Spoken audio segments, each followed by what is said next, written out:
A maioria das pessoas percebem quando estão sendo observadas, aquele momento incômodo em que você olha e alguém está encarando. Normalmente não é nada, mas às vezes essa sensação é o único aviso que você vai receber. Em janeiro de 2007, dois adolescentes chegaram de carro para um ensaio de dança na Cowley County Community College e logo um deles notou um homem em um carro próximo. Ele não mandava mensagem, não falava, só observava eles intensamente. As garotas correram para dentro e tentaram ignorar, mas o que elas não sabiam era que esse homem já estava seguindo elas. E em poucos dias, uma dessas garotas desapareceria sem deixar rastros.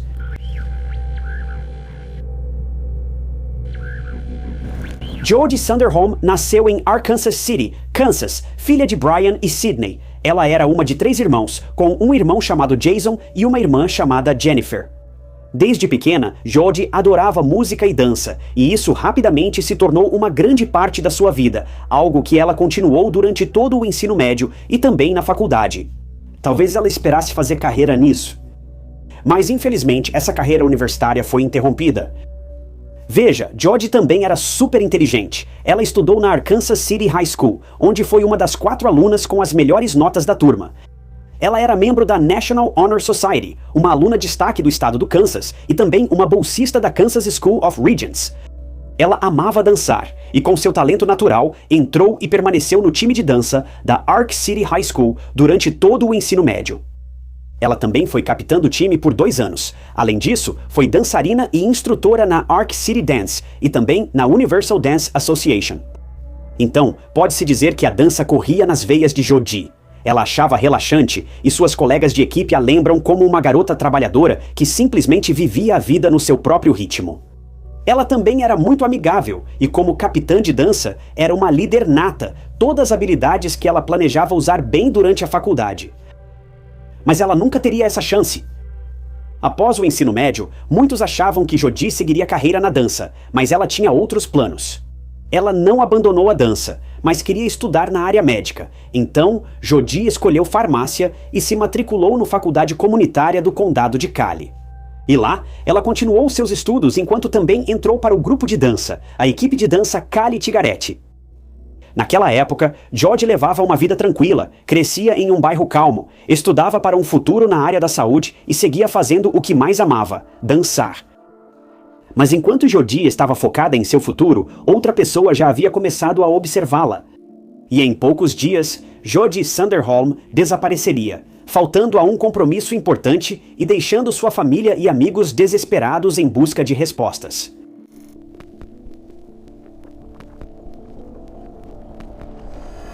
Era 7 de janeiro de 2007 e parecia um dia normal para Jodie.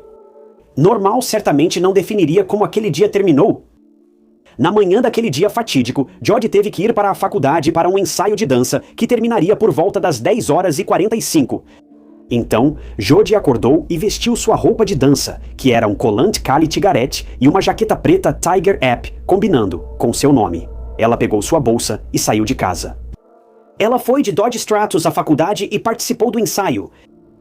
Após o ensaio, Jodie precisava ir para casa, pois tinha um compromisso ao meio-dia e à noite uma apresentação com sua equipe em um jogo de basquete.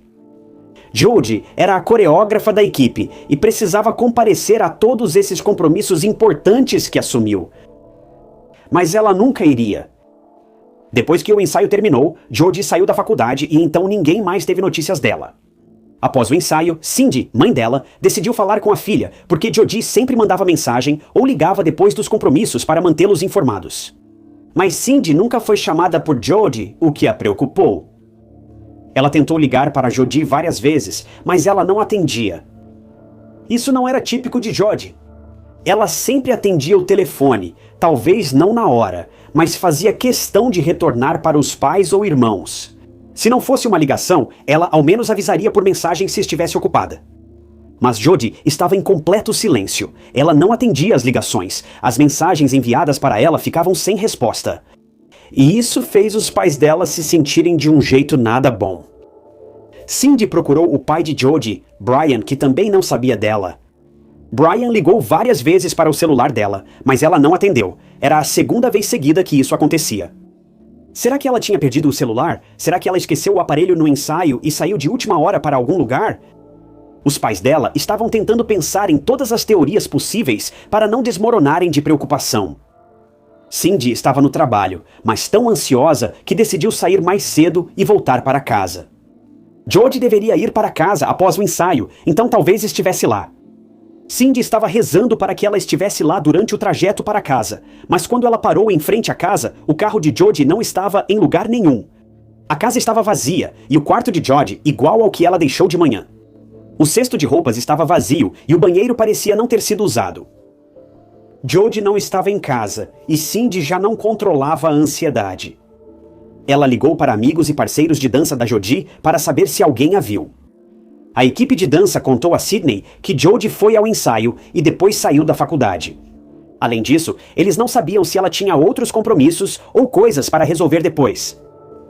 Cindy e Brian descobriram que ela também faltou ao compromisso do meio-dia. Quando anoiteceu, ela também não foi à apresentação de dança. Foi aí que todos começaram a levar o desaparecimento dela muito a sério. Ela não era alguém que faltaria a tantas coisas importantes. Ela não abandonaria tudo e sumiria sem avisar. Ela literalmente não tinha planos de fazer nada. Então, às 18 horas, naquele mesmo dia, preocupados porque tentavam falar com Jody e nunca conseguiam, Cindy e Brian ligaram para a polícia e registraram o desaparecimento de Jody.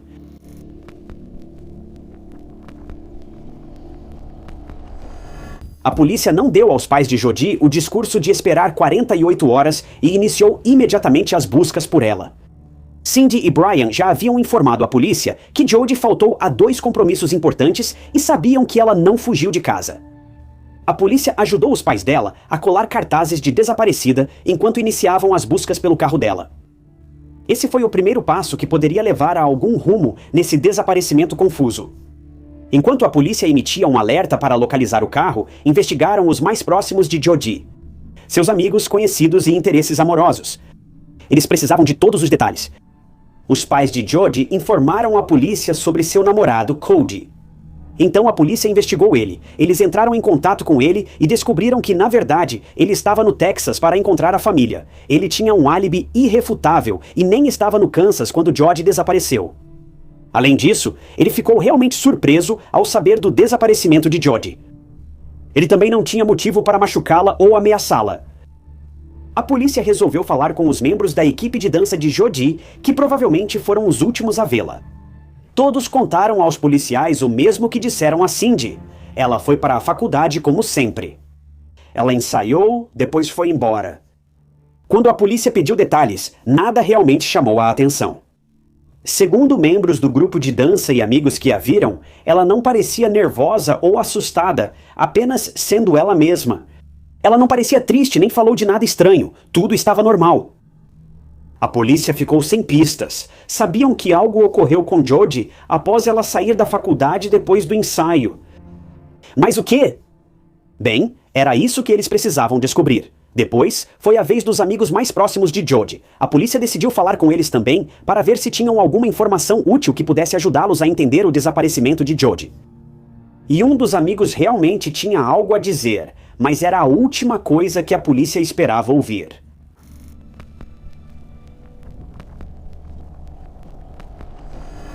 Lori, melhor amiga de Jody, procurou a polícia e tentou lembrar de qualquer detalhe relevante antes do desaparecimento de Jody. E então, ela se lembrou de algo. Alguns dias antes do desaparecimento de Jody, no dia 2 de janeiro, cerca de 5 dias antes de Jody ser vista pela última vez, Lori saía do trabalho por volta das 22h. H entrou no carro e foi para casa. Mas no caminho, ela viu algo bizarro pelo retrovisor. Um carro azul claro que aparentemente estava seguindo ela. No começo, ela não ligou, mas depois tudo ficou estranho. Cada curva que Lori fazia, cada cruzamento que ela atravessava e em todos os lugares que ela ia, aquele mesmo carro azul claro seguia seus movimentos. Isso realmente a deixou chocada, então ela foi direto para a delegacia mais próxima e estacionou seu carro do lado de fora, esperando que esse motorista estranho, fosse quem fosse, a deixasse em paz.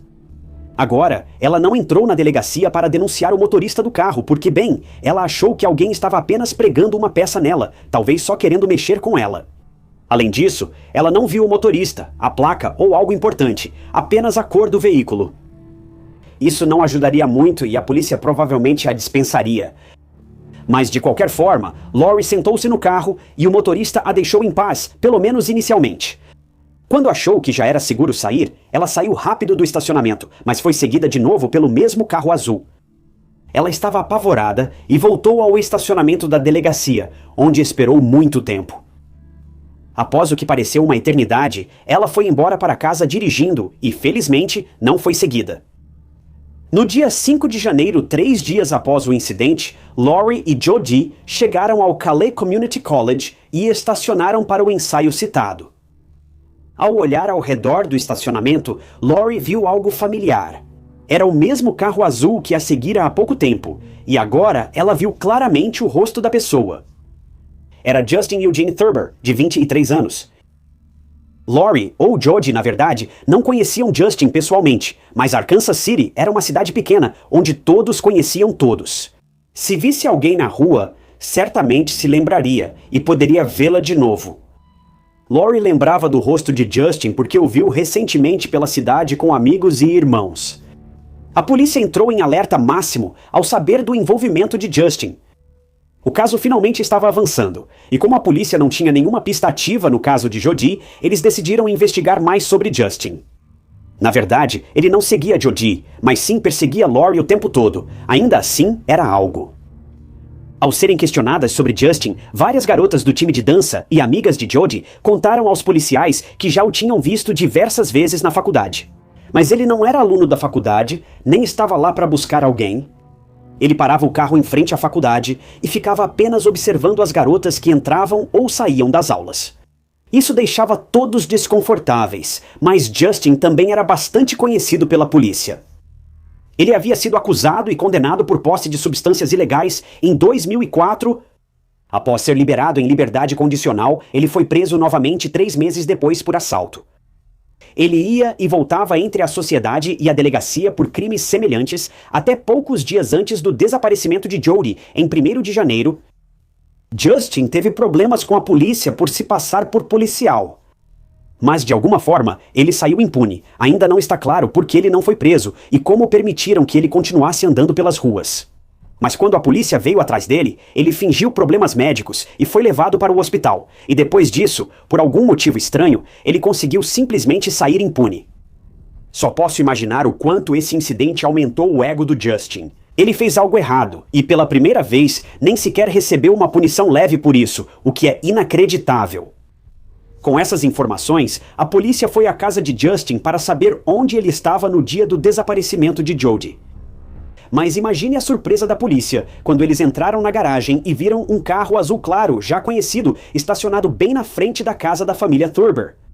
Esse era o mesmo carro que seguiu Lori antes do desaparecimento de Jodi. A polícia registrou e conseguiu encontrar Justin, o que facilitou tudo. Questionado sobre o paradeiro de Justin em 7 de janeiro, ele afirmou à polícia que estava com amigos em Winfield. O grupo dirigia o carro de um amigo de Justin, mas ficou preso numa estrada de terra perto de Cedar Valley. E a partir daí, Justin fez o caminho de volta para Arkansas City a pé. Para contextualizar, Cedar Valley fica a 48 quilômetros de Arkansas City. Não é uma caminhada leve. Isso é uma verdadeira excursão. Após algumas horas, Justin desistiu da caminhada e chamou o pai para buscá-lo, o que ele fez. Ao chegar onde Justin estava, percebeu que ele estava sujo e parecia ter suado muito, ou talvez mergulhado em um lago. Ele estava encharcado. A polícia perguntou sobre o carro de Justin e o que ocorreu com ele. Justin falou que deixou o carro em Winfield e os amigos devolveram no dia seguinte. Mas a polícia não acreditou nessa história. No entanto, eles ainda não tinham nada concreto para incriminá-lo. Precisavam de mais provas além dele estar molhado e sujo após a viagem com os amigos. Por mais suspeito que fosse, não havia muito a fazer no momento.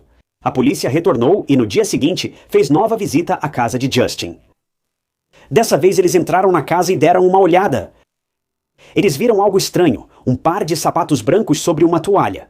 Eles estavam molhados e o pai de Justin explicou à polícia que tinha ajudado Justin a limpar aqueles sapatos, pois eles também estavam cobertos de sujeira.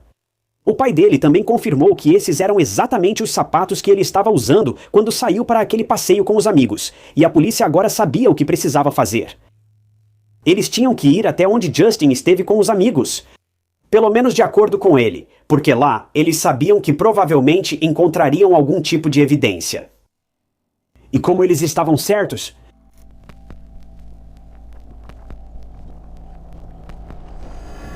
a polícia limitou toda a área arborizada a um ponto remoto chamado Cow Wildlife Area, em Cowley State Fishing Lake. Se você lembra, Justin estava encharcado e esse era o único corpo d'água perto do lago. Será que isso ajudaria a polícia a encontrar o caminho certo? Eles só descobriram ao chegar lá. A polícia vasculhou a área de vida selvagem e encontrou pegadas na estrada de terra molhada, idênticas aos sapatos que o pai de Justin ajudou a lavar. Mas havia mais. Também foram achadas pegadas menores no chão, indicando presença de 2 pessoas nessa área. E pelo que parecia, eram pegadas de sapatos femininos. A polícia foi até a área de Cowley State Fishing Lake. E lá, eles encontraram coisas ainda mais bizarras. Havia marcas de pneus na lama, as mesmas pegadas de sapato que as de Justin e alguns pertences de Jody. Correspondência endereçada à casa de Jody, sapatos de dança, shorts, uma carteira com a carteira de motorista de Jody dentro, além das roupas de dança e jaqueta de Jody. Estava tudo ali, exposto para todo mundo ver. Isso não era coincidência. Eles tinham encontrado os pertences de Jody no lugar onde pareciam estar as pegadas de Justin. Era um lugar onde Justin estava na época do desaparecimento de Jody. A polícia sabia que aquela era sua chance. Se eles tinham alguma esperança de encontrar o carro da Jody, ou até mesmo a própria Jody, era aqui nessa área, que era literalmente o lugar perfeito para esconder qualquer coisa que você não quisesse que as pessoas encontrassem. Então, no dia 9 de janeiro, o lago de pesca estadual de Cowley foi vasculhado. E por fim, o carro da Jody foi encontrado submerso no fundo. A polícia inspecionou o carro, mas não encontrou sinal de Jody. Mas uma equipe que buscava na área de vida selvagem de Cow achou algo e não era bom. Sob gravetos, folhas e galhos, as equipes acharam algo que parecia um manequim. Como sabemos, nunca é um manequim. Era Jody Sanderhall, de 19 anos. Testes de DNA foram realizados no carro dela, e apesar da água ter destruído e contaminado grande parte do interior, a polícia encontrou o DNA de Justin. Então, sem dúvida, o que aconteceu tanto com Jody quanto com o carro dela foi claramente obra de Justin. A polícia também analisou imagens de câmeras de segurança próximas ao estacionamento e viu Justin em seu Cadillac azul claro apenas esperando. Então, quando George saiu e foi embora em seu carro, Justin a seguiu. O que parte o coração é que Jody tinha conseguido voltar para casa, mas enquanto ela estava ocupada conferindo a correspondência bem na frente de sua casa, foi quando Justin a forçou a entrar no próprio carro dela e então saiu em alta velocidade. Acredita-se que ele a levou para a área arborizada e tirou sua vida após longo sofrimento. Depois, ele se desfez do corpo e dos pertences dela, jogando o carro no lago. Depois, ele foi até a casa da Jody para pegar o carro dele e foi embora, assim mesmo. Justin foi preso primeiro por uma acusação não relacionada e depois também pelo assassinato de Jody, com fiança de $1 milhão. O julgamento dele aconteceu algum tempo depois, e nesse julgamento, muitas das suas ex-namoradas realmente testemunharam contra ele. Segundo essas mulheres, Justin era abusivo e agressivo com todas as ex-parceiras. Também descobriu-se que Justin espionava Jody desde que ela era uma menina.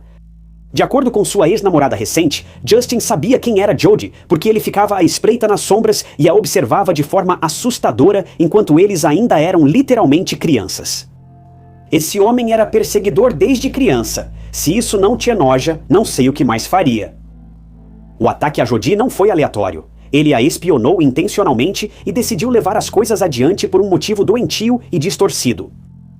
Bem, o advogado de Justin tentou retratá-lo como mentalmente instável e incapaz de perceber seus atos, mas esse argumento foi logo deixado de lado. Ele era instável? Sim, mas sabia o que fazia?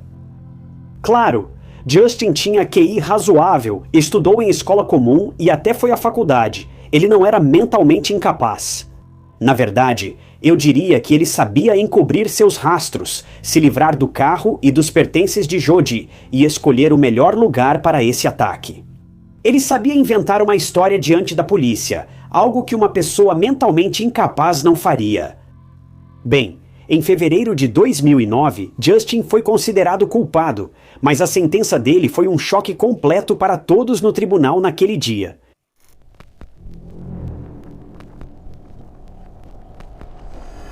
Após ser considerado culpado pelo assassinato de Jodi Sanderholm, Justin Turber foi condenado à morte. Ele ainda está preso, no Centro Correcional de El Dorado, no condado de Butler, e recorreu de sua condenação várias vezes, alegando deficiência intelectual, uma deficiência que, de fato, ele não possui. Mas, independentemente disso, em 2018 a Suprema Corte do Kansas adiou a sentença de morte de Justin, e ele atualmente está no corredor da morte, mesmo após 17 anos desde que foi condenado. A família de Jodi e as das vítimas que ele abusou, agrediu ou fez as duas coisas não veem isso com bons olhos. Para contextualizar, o Kansas restabeleceu a pena de morte em abril de 1994 e desde então, incluindo Justin Turber, 9 pessoas estão no corredor da morte no Kansas, mas nenhuma delas foi executada. Agora, as execuções não seguem um cronograma ou calendário definido, elas são meio aleatórias, para ser sincero. O uso de milhares de dólares dos cidadãos dos Estados Unidos, inclusive das famílias das vítimas, para manter esses criminosos vivos na prisão até o dia da execução é um tema de grande controvérsia e frustração. Eles cometeram crimes horríveis, destruíram famílias e sua paz, mas suas punições simplesmente não estão sendo cumpridas por um motivo ou outro. Agora, não estou aqui para defender um lado ou outro quando se trata da pena de morte, mas a verdade é que a pena foi instituída como lei. Essas pessoas foram condenadas, essas pessoas foram sentenciadas. Então por que todo esse dinheiro está sendo desperdiçado enquanto os promotores simplesmente colocam as mãos nos bolsos e ficam de braços cruzados? Justin foi responsável pela morte de Jodi. Mas qual foi o motivo dele para levar as coisas tão longe? Bem, ainda não sabemos por que ele ainda está aqui e Jodi não está. E Justin não fala, mas, como foi confirmado o abuso, todos sabemos por que ele provavelmente tirou a vida dela. Isso impactou ainda mais os pais de Jodi. Jodi sonhava em se formar na faculdade, se casar, construir uma família e muito mais. Mas tudo foi arruinado por causa dessa pessoa, se é que podemos chamá-lo assim. Esse homem era um inseto desde o início, como mostram seus hábitos de infância mantidos na vida adulta. Por causa desse homem, Jodi não poderá mais realizar seus sonhos ou fazer alguém rir ou sorrir de novo. E agora a família dela precisa deixar o tempo passar sem ela. Casos como esse nunca terminam de verdade. Mesmo quando chegar a hora de Justin e sua punição for cumprida, não haverá paz. As consequências de suas ações não serão mais suportadas por ele. Elas simplesmente serão passadas para a família de Jodi, que é forçada a viver o resto da vida sem uma das pessoas que mais amavam. A única paz possível em momentos assim, se é que podemos chamar assim, é a misericórdia da própria vida. Às vezes, a misericórdia da vida é que a vida simplesmente continua. Embora Jodi tenha partido, todos seguimos vivendo mais um dia para sentir alegria, felicidade e compartilhar amor e conexão com os outros. Para Jodi já é tarde demais. Mas por favor, deixe que o caso dela sirva de lembrete a não desperdiçar seu tempo com arrependimento, negatividade ou ódio. Tenho certeza de que a família de Jodi faria qualquer coisa para ter aquele último momento de paz e felicidade com sua filha, com sua irmã. Você pode ser essa paz e felicidade para outra pessoa. Acho que Paulo expressou isso da melhor forma em Romanos 12 quando falou: alegrem-se com os que se alegram, chorem com os que choram, mas não retribuam o mal com o mal. Jamais se vinguem, pois está escrito: a vingança é minha. Eu retribuirei. Em momentos como este, acho que todos nós só precisamos fazer o nosso melhor para tentar viver na luz e não na sombra.